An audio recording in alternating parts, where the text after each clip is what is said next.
Assalamualaikum warahmatullahi wabarakatuh. Kita melanjutkan ngaji kitab Al-Kahfi fi tafsir surat Al-Kahfi karya Romo Kiai Haji Thaha Muntaha Abdul Mannan. Qala al-musannif rahimahullah bihi wa nafa'ana bihi wa bi ulumihi fit tarain amin. Bismillahirrahmanirrahim.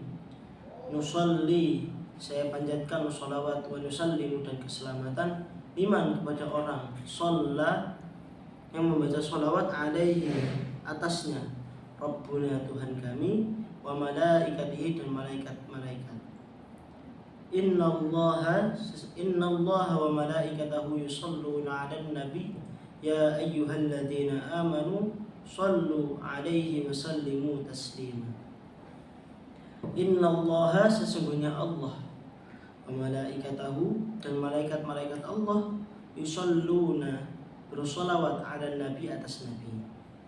Ya ayyuhalladzina amanu, wahai orang-orang yang beriman, amanu, sallu, bacalah solawat, alaihi, atas nabi, atasnya, kembali ke 'alan nabi, wasallimu, dan salam, taslima, dengan sesungguhnya salam.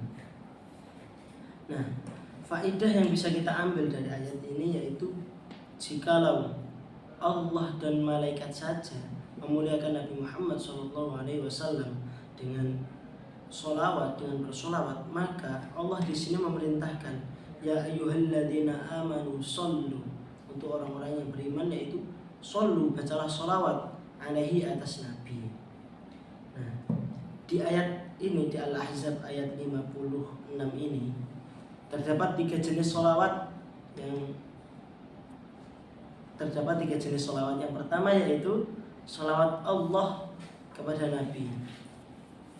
Maksud dari solawat Allah kepada Nabi, ulama tafsir menjelaskan solawat Allah kepada Nabi bertujuan untuk mengangkat derajat Nabi Muhammad SAW dan memberikan rahmat kepada Nabi Muhammad SAW.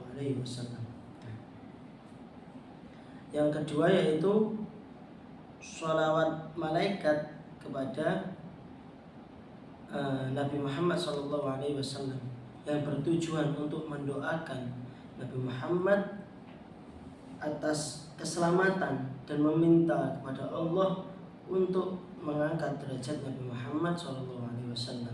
Yang ketiga yaitu sholawat orang-orang yang beriman kepada Nabi Muhammad SAW. Yang pertama yaitu mendoakan, bertujuan untuk yang pertama yaitu mendoakan Nabi Muhammad, dan yang kedua yaitu menunjukkan rasa cinta kita kepada Nabi Muhammad dan menunjukkan ittiba kita kepada Nabi Muhammad SAW. Nah, yang menarik menurut sebagian ulama dalam surat Al-Ahzab ayat 56 ini yaitu tidak ada satupun perintah Allah yang didahului dengan pernyataan bahwa Allah melakukan perintah tersebut kecuali bersolawat, kecuali solawat kepada Nabi. Allah memerintahkan kita untuk berpuasa, Allah tidak melakukannya. Allah memerintahkan kita untuk zakat, Allah pun tidak melakukannya. Dan Allah pun memerintahkan kita untuk haji, Allah pun tidak melakukannya. Tetapi ketika Allah menurunkan perintah untuk bersolawat, Allah juga ikut melakukannya. Nah, hal ini adalah bentuk atau dalam rangka Allah memberikan rahmat kepada Nabi Muhammad SAW. Oleh sebab itu disebut dalam sebuah hadis, al-bakhillul ladzi man dzukirtuhu indahu falam yusalli alayya. Orang-orang yang sangat pelit adalah orang-orang yang ketika namaku disebut di sampingnya, ia tidak mau membaca sholawat kepadaku. Pantas saja Rasulullah SAW bersabda demikian. Allah pun bersolawat kepada Nabi. Bahkan ketika kita bersolawat kepada Nabi, kita akan mendapatkan pahala sholawat tersebut. Oleh karena itu, sebagai umat muslim seharusnya kita menyadari betul bahwa segala bentuk kebaikan, akhlakul karimah, perilaku-perilaku kebaikan, sumber utamanya adalah Rasulullah SAW. Kita mengetahui adanya syariat, uswatun hasanah, dan tauhid seluruhnya berkat Rasulullah hadir di muka bumi ini. Sudah seyogyanya sebagai seorang muslim kita senantiasa merasa butuh akan syafaat Nabi Muhammad SAW. Tentu dengan cara kita bersolawat dalam rangka berterima kasih atas apa yang beliau lakukan dan ahlul bait yang telah diajarkan kepada kita sebagai umat Islam. Kita lanjutkan.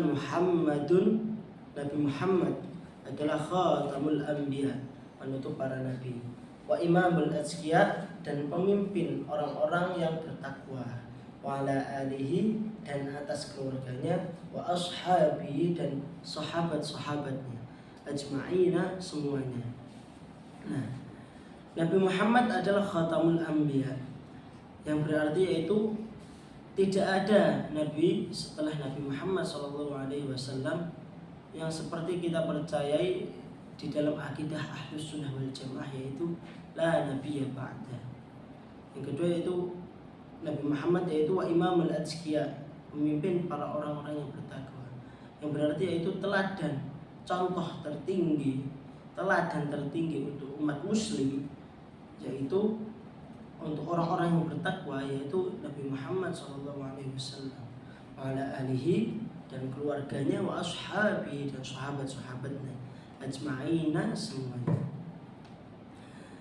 Pesan dari yang saya sampaikan ini yaitu penting sekali kita menanamkan rasa cinta kita kepada Nabi Muhammad SAW.